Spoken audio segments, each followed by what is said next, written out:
I am, and I'm serious. I won't be very serious most of the night, but I'm very serious about this. Where's Neil? Okay. I'm pretty upset, to be honest with you. We were expecting Bruce Oliver to be here, and his wife went up to pick him up today, and they didn't have him ready. They didn't have his medicine ready. They didn't have anything ready. And she called me, about quarter till, and said that we're going to be late. We're going to be an hour late. And Charles told me that they just turned around and went back. And that's really disappointing to me, because this is not a roast, but Bruce Oliver and Dennis Oliver and I grew up together. We had a lot of fun. And to be honest with you, I need Bruce here to verify some of this stuff, because you're going to think I'm lying. You know, it would have been real enjoyable for him to be here and hear this. Before I start, Ronnie Thomas, wave your hand so everybody can see it. This is Ronnie Thomas, and he is a quartermaster at 7764. If any of you are war veterans and you're not a member of a VFW somewhere, come join us. We'd love to have you. Ronnie has done a really good job, and when Wayne was talking about us being All-State All-American for 2 years in a row, it's largely due to Ronnie Thomas's efforts. I hate to say that too. Yeah, I really do, because he aggravates the life out of me. And his wife agrees with me. Yes, she does, and he ignores me half the time, because he comes in from an event, goes straight in there to the computer and sits down and documents everything. And that's why we're all American. That's it. Okay, but anyway, y'all come by and see Ronnie if you'd like to join us. We'd love to have anybody. We have grown a lot, Wayne. When you and I, there was a while there, we didn't have enough people. We could take a half a pack of hot dogs and feed everybody, you know. And we're up to about 72 people in that organization now. They don't always, most of them don't make it, but anyway, it's good. Tonight, it's my privilege, this is a Marine Corps birthday, it's my privilege to talk about two United States Marines from Tappan County. One is a Marine Corps Vietnam veteran who served almost 3 tours in Vietnam, where he received a battlefield promotion, and that was Bruce Oliver. Later in life, he would join the Army National Guard and serve in the 48th Brigade as First Sergeant in the 118th Field Artillery, and I mean, he ran the place. If you needed something done, you talked to Bruce. When the 118th deployed to Iraq in 2005, he didn't have to go. They told him, "You're too old, you don't need to go." And he said, "I'm too old, but I am going."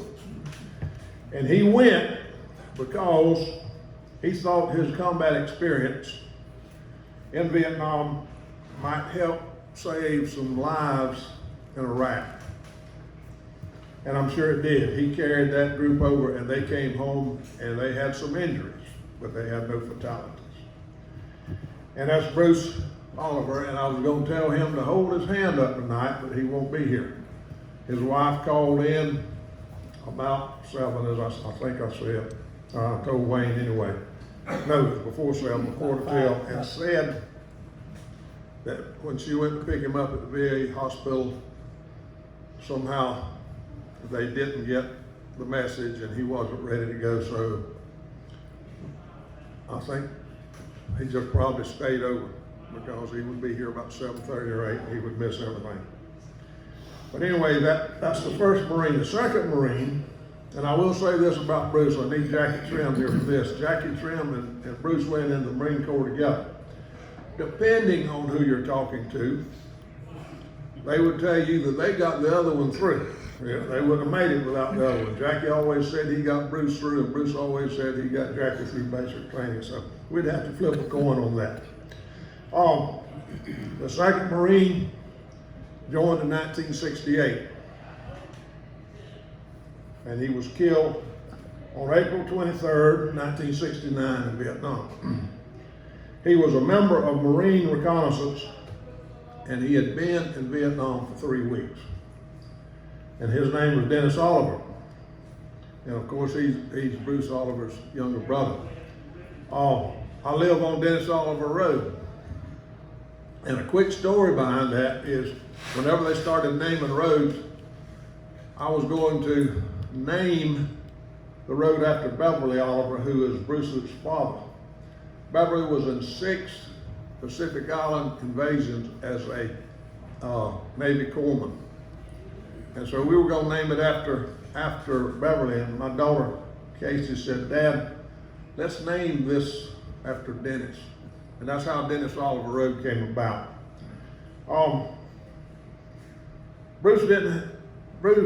Dennis didn't have to go to Vietnam. Although Bruce had served two tours in Vietnam, he volunteered for a 3rd tour, so Dennis wouldn't have to go so early after he got out of basic. But Dennis Oliver, being Dennis Oliver, he volunteered to go. It was sort of a family tradition. As I said, Beverly, his father, had been involved in World War II, and Bruce had been over there twice, and Dennis, as a Marine, felt like he needed to go. He was not going to shirk his duty. That was Dennis Oliver, if you knew him. I was telling my table a minute ago, both of them were really good football players. I would have loved to have had them on one of my teams back in the 70s and 80s. I had Neil in the 70s. Well, I had Neil for about 10 years because it took him 2 years to get through 1 year of school.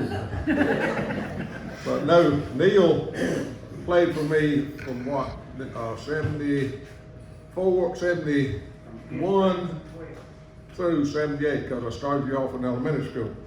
And the problem was, he looked so much like his brother that I grew up with, I was always calling him Dennis.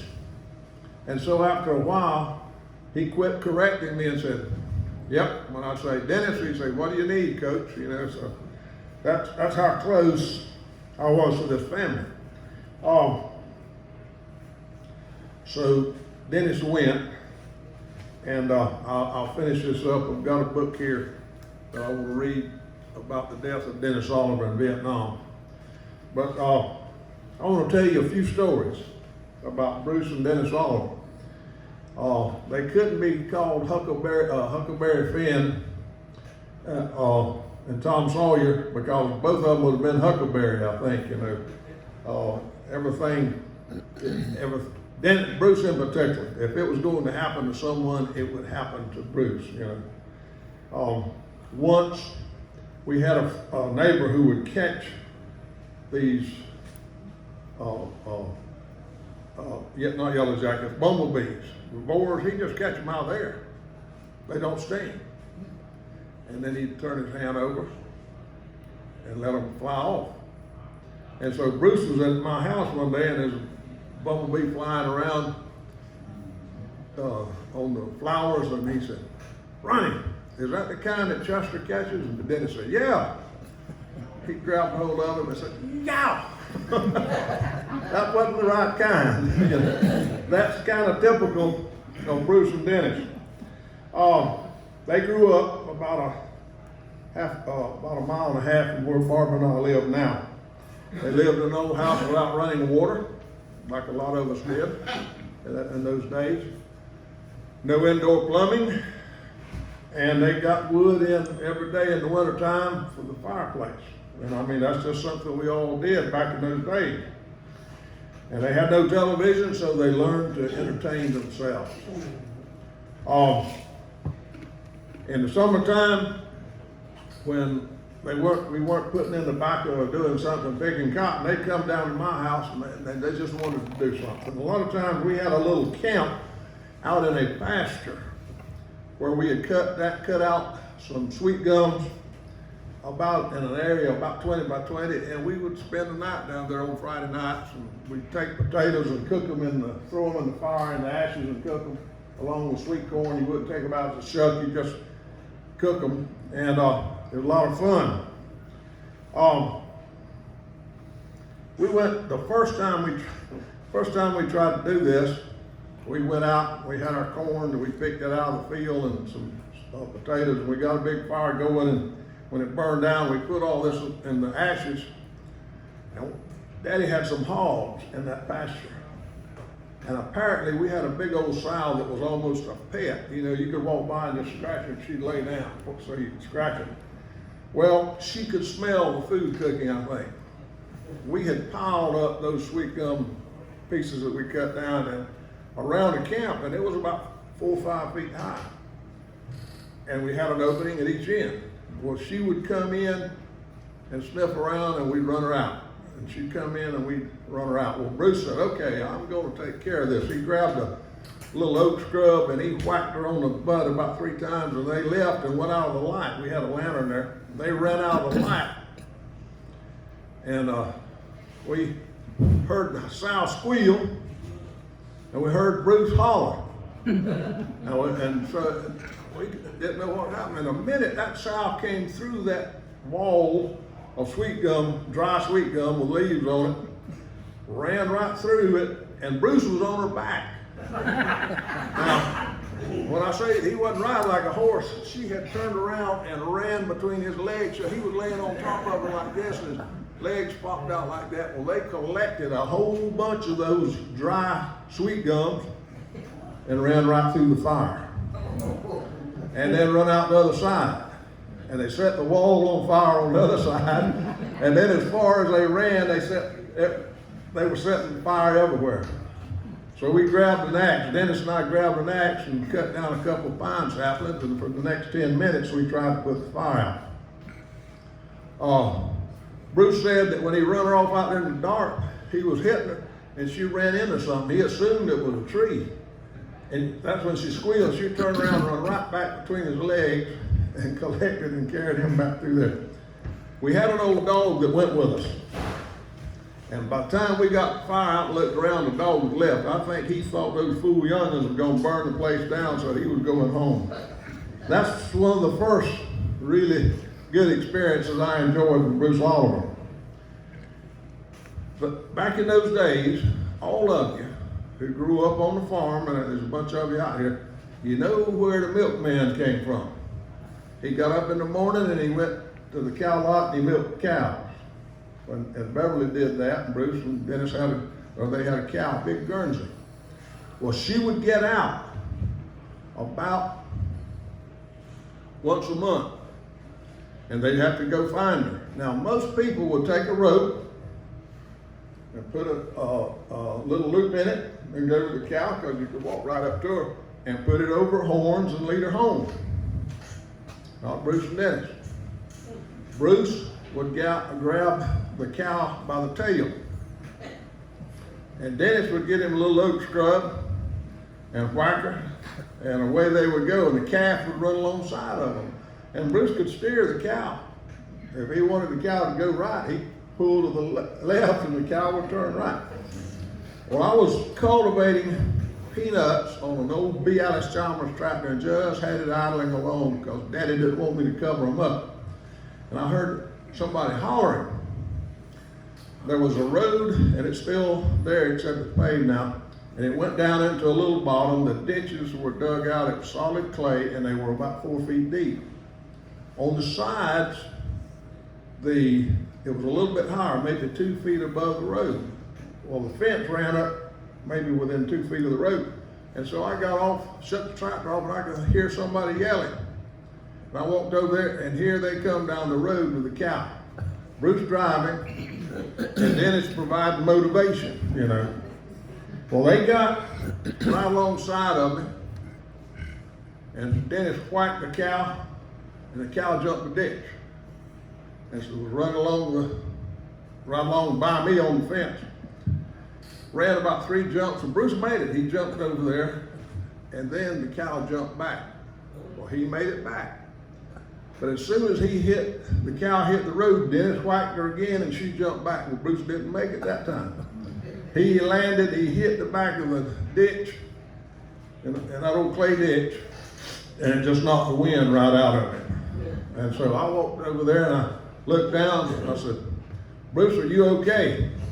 He said, no. And I looked down there, and if you've ever seen someone, their eyes were crossed, Bruce's eyes were about crossed. He had hit over there and it really knocked the wind out of him. So he lay there a minute or two, and Dennis was on his knees laughing at him. Most of the time, when Bruce addressed Dennis, he didn't say Dennis, he said, you fool. That was how he spoke to him, and he sat up in the ditch. He looked at Dennis and he said, you fool. And of course, Dennis, he laughed harder. Bruce jumped up, and these old rocks that you see along those clay banks, Bruce grabbed them, and as far as I could see him, he was throwing them at Dennis, and they went on. The cow was gone. The cow went on and got back in the lot. That was the sort of thing that you could expect from them. One of the funniest things I've ever seen is we had a rat killing in the corn crib at the Oliver house. Beverly had corn that he had picked, and the rats were getting into it. And one day he told Bruce and Dennis, said, y'all need to kill some of those rats. And I said, well, let's get a .22 rifle. Beverly said, no, I don't think we're going to give y'all a .22 rifle. We'll have dead dogs and everything else around here. And he said, just cut some sticks and you can kill the rats. So there was a 20-foot or a 16-foot piece of tin. There was a wall in the middle of the crib. Halfway up, Beverly had taken the bottom loose on one of those pieces of tin and bent it up. So everything that fell down in it was just a little slot there that the rats lived in. And so we went in there and bumped that thing, and 3 or 4 rats jumped out. Oh, so we went and got our sticks and made them up, and we would put one person at the end of the tin. Someone else would come along and hit the tin and get the rats coming, and as they jumped out, we would take batting practice on them. That was fun. We did that a while, and Dennis would hit some, and I'd hit some, and Bruce was up there, and we were about to give out a rats.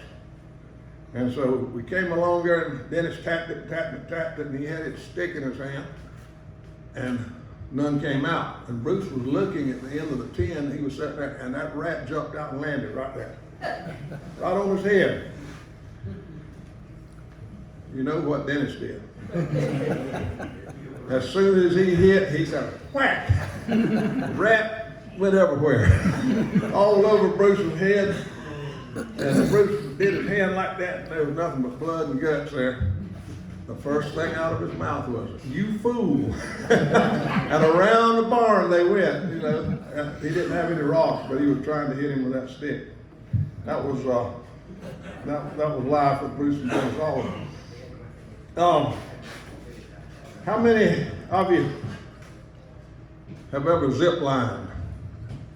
We got 1, 2, and me, and so we got people who've ridden a zip line. Bruce and Dennis Oliver and myself created the first zip line in Chatham County. And it didn't turn out too good. We found an old rope in a barn, and I guess that thing was 30, 40 feet long, and it was just curled up there. We have no idea how long it had been there, but it was a hemp rope. And we got looking at that thing, and we found a well pulley. It had wood on each side and a pulley about that big around, and we come up with the idea of tying one end up in a tree and running it out to another tree and pulling it real tight and putting a stick on a rope to that pulley so we could hang on, jump out of the tree and ride over to the other tree. And so we got it all fixed up. We had a little tree house up there, kind of 4 or 5 boards up in the tree, and we hooked it up to that tree house, and we got ready, and I said, you know, I'm the heaviest one, so I'll do it. That way it'll hold everybody. And Dennis said, no, I'm the lightest one. He said, if it'll hold me, we'll try Bruce. Bruce said, no, I'll go first. And Dennis said, Bruce, you might break that thing. I will go first. So he gets up in the tree, he pulls it tight, and he jumps. And it rolls about that far, and the rope broke. There was a limb down below him. He just about broke that limb when he landed on it. It flipped him over on the ground, and he was laying down there with his eyes crossed again. And we run over there to him and looked down at him, and he looked up at me and he said, that rope's too little. That's all he said, that rope is too little. That was how, you know, that's just part of it. I could go on and on and on. Neil heard some of these stories, I'm sure, from Bruce. But anyway, when Bruce started in '66, I think he was over there, because he was over there at the same time I was. We ran into each other at Don Hall. And that was October of '66. And so he served another tour. And then when Dennis got eligible to go, he volunteered so Dennis wouldn't have to go.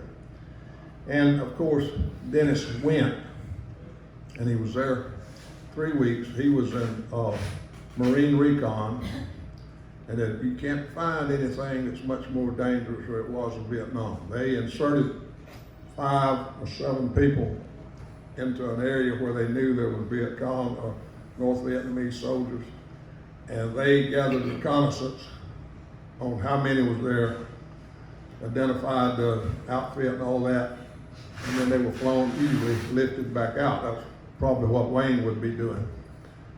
And they were there for, I guess, a couple of days, and I'm going to read you the story.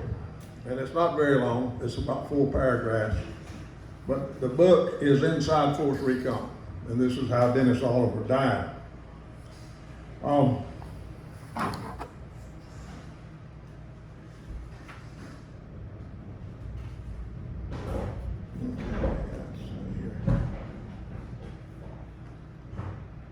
April 23rd, 1969, under the leadership of Sergeant Joseph R. Crockett, Tea Time, that's the name of the group, that was a code name for them, was inserted south of Lang Son Cole to conduct a reconnaissance mission. On the 3rd morning of the patrol, Lance Corporal M.G. Ellis, PFC T. Heinmeyer, and PFC D.J. Oliver moved from the team's hillside operation post down to a stream to fill canteens. While the Marines were at the water, they saw a lone NVA downstream carrying 100 pounds of rice. Although the recon men attempted to remain concealed, the enemy soldiers spotted them. A 4-round burst from an M16 killed him, but attracted 30 to 40 of his comrades, who pursued the 3 Marines as they scrambled back up the hill.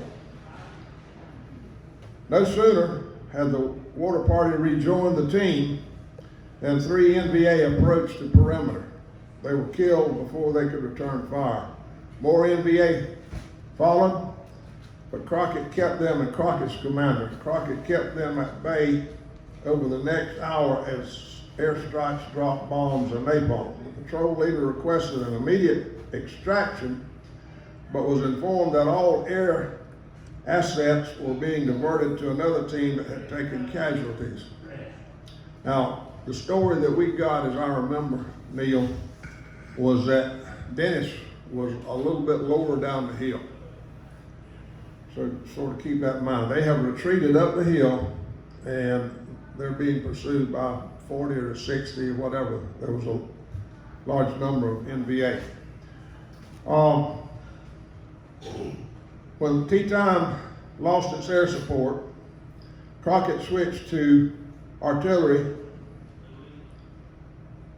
to keep the NVA from overrunning his position, but the artillery was not enough. And the NVA, reinforced by several heavy machine gun teams, renewed its assault. Initial bursts of the machine guns crossfire from the northeast and southwest killed PFC Oliver and wounded 5 others so severely that they were unable to continue the fight. And like I say, as we understood it when he came home, he was on the edge of the perimeter and actually the outside person, you might say. Once the enemy realized that there were only 2 Marines left to fight, they started returning their fire more intensely. Crockett grabbed an M79 grenade launcher and with a wounded Marine handing him rounds began to fight off the enemy formation. And this goes on, and basically what happens is the NVA finally decides it's not worth it and retreats, and then they bring in helicopters and get them out, and they brought out Dennis Oliver's body. But that's the story of Dennis Oliver. A lot of us know it, and you know, like I say, he was a boyhood friend, a very good friend, and that I live on Dennis Oliver Road now. It was named after him. What I would say about that is this: that Bruce and Dennis Oliver, I think, would probably be fairly typical of a lot of the young men that left and went to that war and fought over there. They were country boys. Dennis went right into Marine recon because, I mean, he knew his way around in the woods, you know. And so anyway, that's the story. But what I would say to you is this: those people like that is what makes the heart and soul of the United States Marine Corps. I wish Bruce was here. We've got it recorded, and we're going to try to get it to him. But he would have enjoyed it so much, and I enjoyed speaking to you about it. They were great friends. Bruce still is, and maybe one day I'll see Dennis Oliver again, and he'll be laughing about something. Thank you.